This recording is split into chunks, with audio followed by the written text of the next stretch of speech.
Welcome to Creating with Kim. I'm Kim, and today we're going to be creating these two great cards with 3 different types of embossing. We're going to emboss with folders, embossing powder, and embossing paste. Come join me.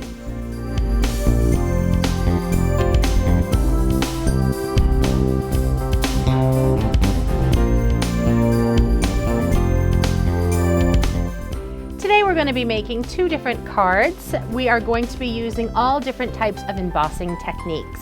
So in these particular cards, we're going to be using not only paste embossing, dry embossing, and also heat embossing. In this particular card here, we're going to get started with this one. In the background, you can see that there is a blue stripes here. You'll also notice on top that there is a little bit of a glitter on top of that, and then even on top of that one we have a beautiful flower. This actually has 3 different types of embossing on just this one card. So we'll get started with the vellum piece that has paste embossing, because that's going to take the longest time to dry. So the first thing that you're going to want to do is take your stencil. Any type of a stencil will work. This particular one is a metal stencil. We do also, there's also different types of plastic stencils out there and also sticky stencils, but this particular one is a nice design and it is a metal stencil. Then I also have a piece of vellum. Now vellum is almost like a parchment paper. You can sort of see through it just a little bit. So we are going to place the vellum piece down on our work surface here. And we are also going to place our stencil right on top of that. Now I'm actually not going to be doing any taping. Sometimes people like to tape around it so that it doesn't get crooked or anything like that, but I'm pretty good at holding it at the same time. So I'm opening up a container that has some lightweight texture paste inside. It's nice and creamy in there. You can see it almost is like the consistency of a whipped topping of some kind, like a frosting. And I also have a spatula. Now this particular spatula is metal, and it also has a little bit of an offset to it, and I like these particular kinds myself. I always load the back side of my spatula up with the texture paste or any type of paste that you're going to use, and then just going to spread that right down on top of your vellum piece. Now I'm trying to get that so that it's just, there we go. Just inside all of the grooves here. Now I did spill over, but I'm not going to worry about that. I'm going to spill over the side of the stencil. I'm not going to worry about that. I'm just going to clean these up, and you can see I've got a nice firm grip on it, and I'm scraping up as flat as I can when I do that. So you can see how nice and flat that is when I scrape that up. It's not off to the center or off to the side. It's nice and flat straight down on that stencil, and you get a great scrape of any extra that might be on there, and so you don't waste any, and you put that right back into the container there. Tap that down. Always put your cover back on so you do not let that get dried out. And then we're going to lift the stencil, and you can see that I have a beautiful stencil design on top of my vellum piece here. Now, on the sample that we made, we also have a little bit of glitter on top of that. So now I'm going to bring in just a white piece of paper, just a computer paper, place that right on top. And I have just some white glitter that I'm going to place right on top of that. And I'm going to shake liberally because I can always put the glitter back in. So I'm not even going to worry about how much I dump out. This one didn't have a whole lot in it anyway, and I did just dump out the entire container right into that. I'm going to go ahead and shake that a little bit to make sure it gets in all the nooks and crannies. You can see that. And then tap that off. Now this is going to take a little bit of time to dry, but you can see what it's going to look like so far. It's got a nice look to it. It's nice and shiny and very glittery. And it's got a nice little shimmer and a little dimension to it as well. Now, once this is completely dry, I can take some type of a cloth and I can go right on top of that, and it will collect any of the extra pieces of glitter that we have inside of here. So don't worry about those if you have any extra glitter. We're going to put that aside for now, and you can see I've got a whole bunch of glitter on my workspace here. I'm just going to pour that right back in. You don't waste any of that. Any of this type of embossing that we're going to be doing today is all done the same way. You're not going to waste any of the embossing powders. So just place that right back in. Did spill a little, but be fine. And we're going to move on to the next step. Now, in the card, you can see in the background, there's a little bit of some blue back there. That is actually kind of a letter pressing technique. So in that particular one, what we're going to be doing is we are going to take the Cuttlebug. Now, this is the machine that's going to help us with our letter pressing. I'm going to place that just not on top of that, just that over just a little bit for now so I can show you the technique. And I'm going to need a brayer and also some type of ink color. Doesn't make any difference what color ink or what kind of ink. This will work with most inks. This particular one is a very juicy dye-based ink pad. And it's very juicy, meaning that it's pretty new, and if you press down on it, it would squish out just a little bit. So I'm going to take my brayer. I'm also using an embossing folder. That's what this is here. This is an embossing folder. We're going to use this a couple of times. One just like this, and we have another one for the other card. And this is just a piece of plastic, and when they fit together, they fit perfectly inside of one another. And so when you use it, you can actually, we're going to put the paper inside, and we're going to squish it, and then the design's going to come out on top of it. So it's going to be kind of a neat technique all on its own, but I'm going to take it one step further today with the letter pressing. So there's two different sides. There's one side that's indented and one side that's raised. I'm going to use the sides that's raised today with my letter pressing technique. Take my blueprint color that I have here, very, very dark blue, but it's going to be shown through the vellum, so you wanted something to be a little dark. If it's light, you might not see it through the vellum. So you can tell I've inked that up pretty good, and I'm going to go ahead and I'm going to lightly go over the top area of the embossing folder. You can see that there's not a lot on there, but it's enough. It actually looks like less than it really is. There's quite a bit on there, even though it doesn't look like it. I'll place that off to the side for now. And now, in order to not get this messed up, we're going to place our piece of paper on the other side, and then we're going to fold it down to it. And that's going to create the letter pressing. So very gently. Once I do this, you need to hold it steady. If you move it at any point, the ink is going to be on your paper already. So I'm going to hold that while I bring my machine over, place my plates in, and there's a bunch of different machines out there.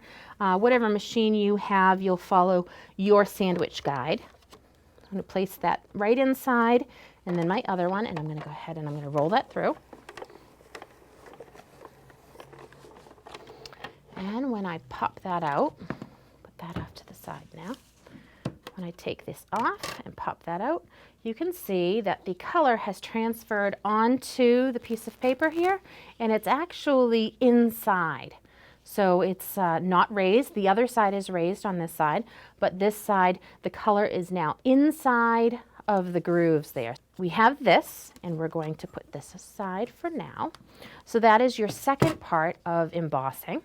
And now we're going to go ahead and we're going to emboss the flower. I have some watercolor paper that I'm going to use today because I want to watercolor our image. And I have cut out a couple of different ones, but I wanted to show you how to emboss with this. So I'm going to take my acrylic block and a stamp. We're just going to use any type of stamp. So we're going to place that right on top here. You can see how it fits nice and neatly on top of our acrylic block. And now I'm going to use some Versamark. So this particular is pigment ink, and it is a clear pigment ink, although I have used this stamp with black before, so I am going to be using black embossing powder. And I'm going to go ahead and just stamp that right on top of my watercolor paper. You can use any kind of paper. I'm just happening to use watercolor because I'm going to color it in. And you can see a slight bit of that. I'm not sure if that shows up on the screen, but right here you can see just a little bit.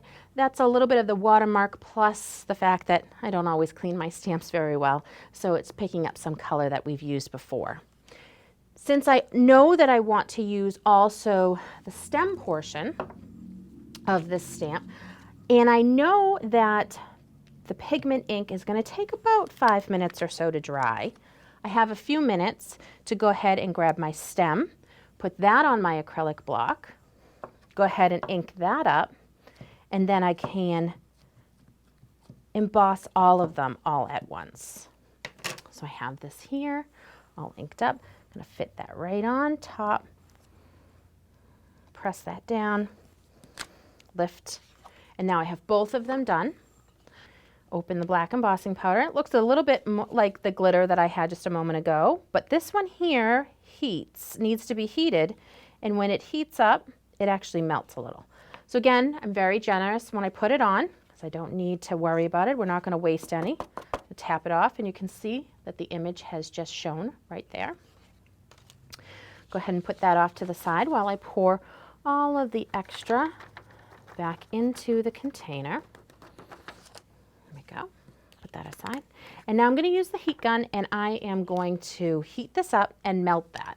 So that's just going to be just a moment of time. Look at the heat gun. And you're going to continue to heat that until it has a nice little raised image. So I'm just going to go ahead and heat this up. And just about ready here on this top part. This is the part that takes the longest, I think. There we go. Pretty good. And you can see here that I have created a little bit of this is actually black glint, so it has a nice little shine to it at the same time, and it's also got a little bit of a raised effect. You can't see it quite so much maybe on the camera, but in person it has a little bit of a raised effect. So I'm going to put this off to the side while I go ahead and I'm going to take the one that I've already cut out so that we can finish the card, and we're going to show you how I colored those in. So in this particular card, I used what they call gelatos, and it's any kind of an ink that is a watercolor will work. In this particular case, I used a couple of different colors. Let's see, I used a green and a purple and an orange and a yellow. And I'm going to use 2 different kinds of greens because I like to mix. And I'm also going to use a water brush. So you could use just a paintbrush with some water, or you could use one of these nifty little water brush pens. There's already water in the reservoir here, and so when I go to use them, you can see I just created a little puddle there, and I can actually use that to mix and match the colors I'm going to use with the gelatos in a moment. So I'm going to take my gelatos and I'm going to open them up and then just rub them off onto my mat here. And this is just a little craft mat. I'm going to go ahead and do all of the colors because that way I can always pick and choose as I go along. The 2 greens I'm going to put next to each other because that way they'll blend. Don't put the orange anywhere near the purple. You could create brown, so that's something to note. And you're going to need just a little bit of yellow. It's probably way more than we're going to need. Now I'm also going to be using the water brush. I'm going to take a little bit of that, and you can see how that moves there, just a little bit. And I'm just loading my brush with the purple. And you can go right ahead and you can color with that. You can see how pretty neat that colors out. You can go ahead and color all of the image in. The entire petals. This is the easiest part because it's nice and big and there's no intricate parts. Now if you make any mistakes, you get outside the lines, just add a lot more water and then dilute it, and you'll get it a little bit less outside the lines. You'll be able to push that right back into the lines there. So I created just a little bit of the purple. I'm going to go ahead and grab my greens. I'm going to mix the greens as I go. Color in my stem, my leaves in my stem area. Just like that, all set.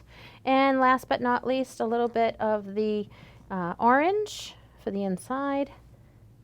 And you can see it's very easy to unload the color from previous. I just squeeze as I go and create a little puddle, and then I just use my fingers and rub the tip of the bristles, and it actually just, the color just comes right out because it's watercolor, so it's simple and easy there. And right on top.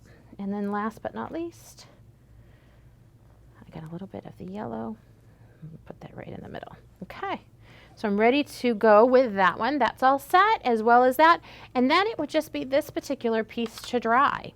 So while those pieces are all ready and set to put together for the final part, I'm going to go ahead and I'm going to start to show you how I did the next card. This next card that I have, I created, and I used embossing again with the machine, and this time I left it just plain.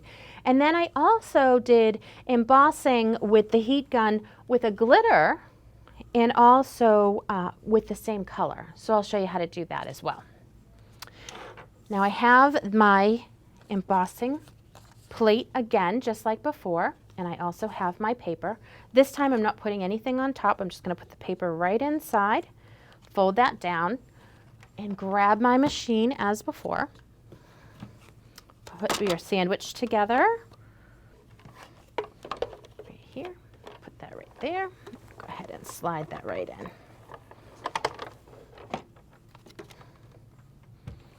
You can see when I finish that up, it's going to have a white embossed look. I don't know if you can see that. And you see the embossing on that. So that's just your white embossing. Now I also have the purple paper that I'm going to use.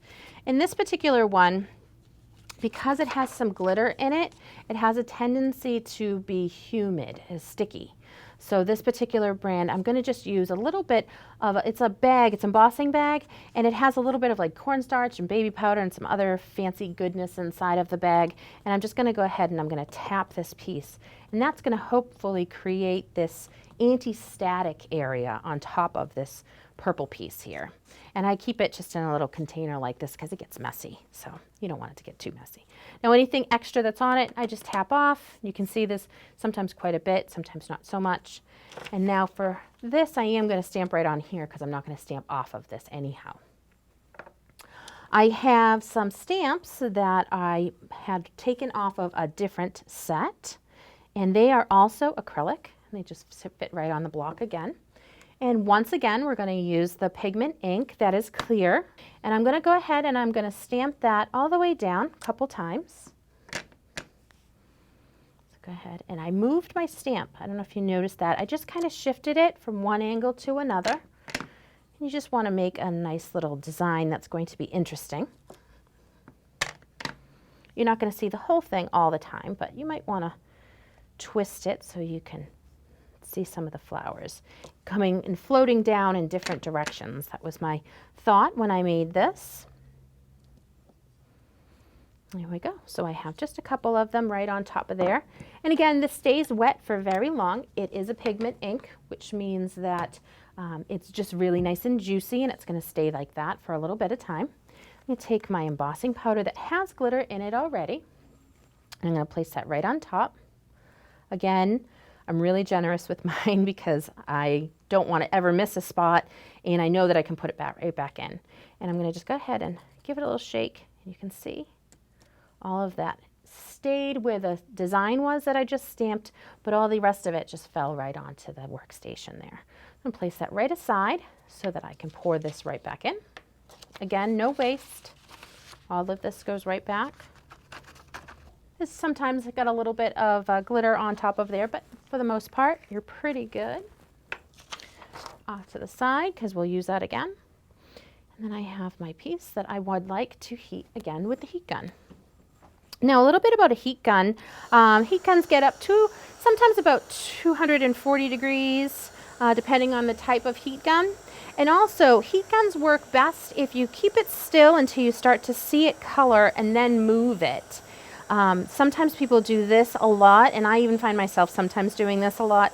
And what happens is you're dispersing the heat and not keeping it centralized in order to start melting. And you want it to just keep central so you can melt it. You can actually see this one. This one's kind of a magical. As you're going down, I can see it turns from a lighter purple to a darker purple. I don't know if you can see that on the camera there. And actually, we're all done. It's all heated, all done. Now, if I had, since this one was much quicker this time for embossing, because I had just used the heat gun. If I had used the heat gun right away, everything would just heat very quickly and very fast. It would just go right along. It's having a cold heat gun that actually takes the longest amount of time. When you have a cold heat gun and you start heating, you need to warm up the heat gun, and that's going to take the longest amount of time to melt the plastic that's on top of your paper. And really, that's all embossing powder is. It's just a plastic. This particular one has plastic and glitter in order to be able to create the effect of the glitter effects that's on there. And it comes in different types of variations. So there's a super fine, there's a regular, and then there's an ultra thick. In this particular case today, all we're using is just a regular. The super fine would be if you had a really tiny detail in a stamp and you wanted to emboss it, and an ultra thick is really great for things like jewelry and big bulky things that you might want to stamp into or whatnot. So there's a couple of different uses for them, but today we're just sticking with the regular embossing powder. So now that I have this, and I also have my white piece that I have made, the last thing to do again is just to do some coloring with the gelatos. Now, I did want to show you one last thing, or one thing here. I have a stamp here that I have inked up and I have stamped out with the archival black ink. I did not emboss this particular piece. And now you can see there's like a little bit of an empty space there. Nowadays, the companies are being really cute and they're actually creating different sayings that you can place inside of each of these little areas. So you can see here, let me grab this set here. You can see they also have on here an I love you, a thanks a lot, and a celebrate.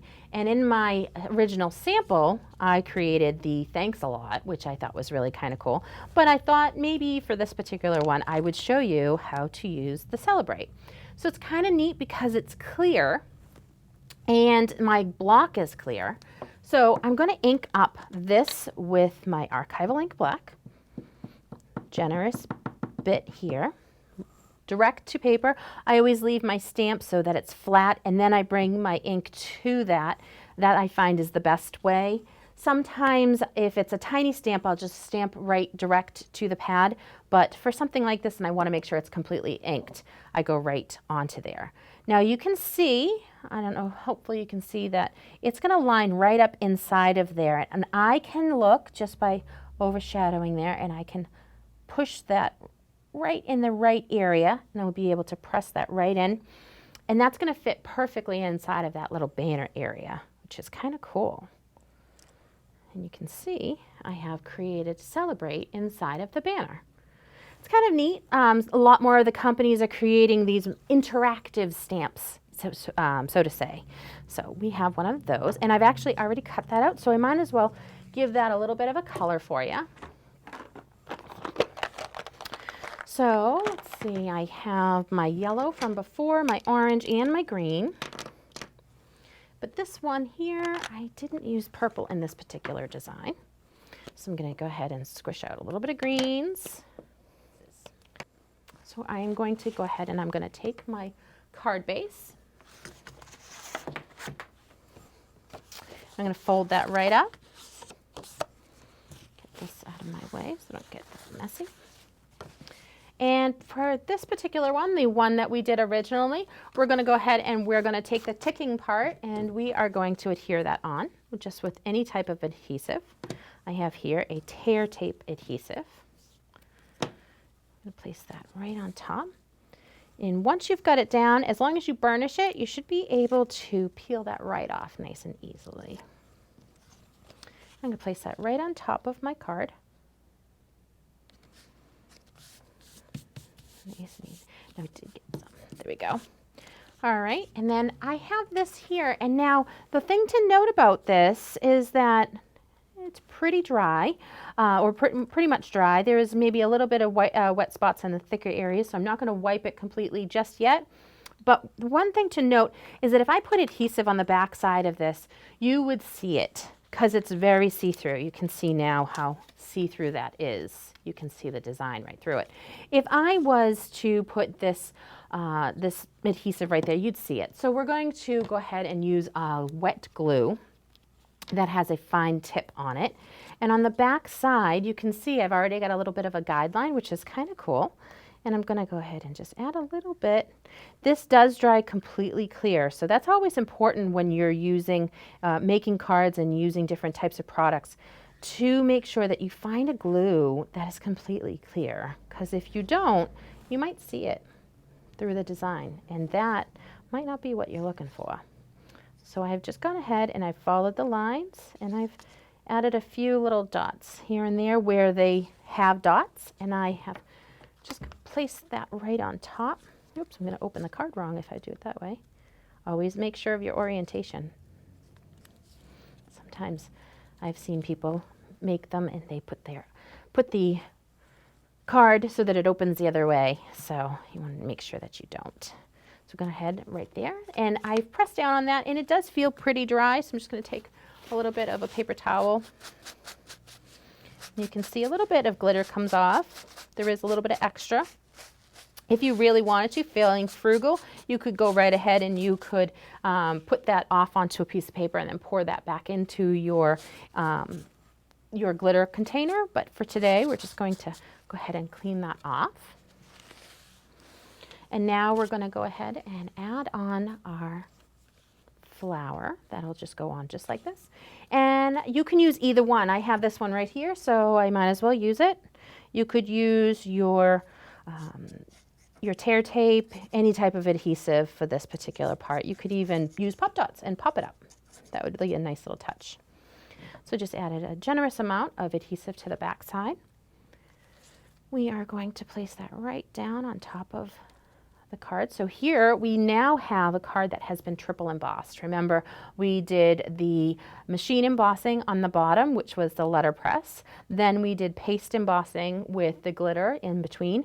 And then the flower itself was embossed with a heat gun and black embossing powder. I'm going to go ahead and lay that right on top. And you can see we have finished the first card. Simple and easy. So the second card is just going to be just as easy. I'm going to place the card on top here. Place this one here, right on top. It's always the hardest part. Now this does have a right side and a wrong side as far as up and down. I almost stuck it down this way, which would have made the little birdie in here upside down. So just be careful of your orientation. Whenever you're making cards, whenever you're doing any kind of a project, sometimes you get so caught up in the maybe talking to your friends or just creating, and you forget, and then you realize that the orientation of it is incorrect. So we have our birds so that they sit up nice and straight now. Place that right on top. And this one here is all done as well. We will also put some on the back side. Finish this up. Again, nice, simple, easy. Peel that right off. Put that down along the edge. Now I did pre-cut these before the show so that you can see. So these are a little bit different size. And then the last little bit would just be to add that on top with some color and a little pop dot for here. And you can see how that works. Just like this. I hope you enjoyed today's mini class. If you have any suggestions for a future episode, please let us know at keptcreations@gmail.com. Until then, stay crafty.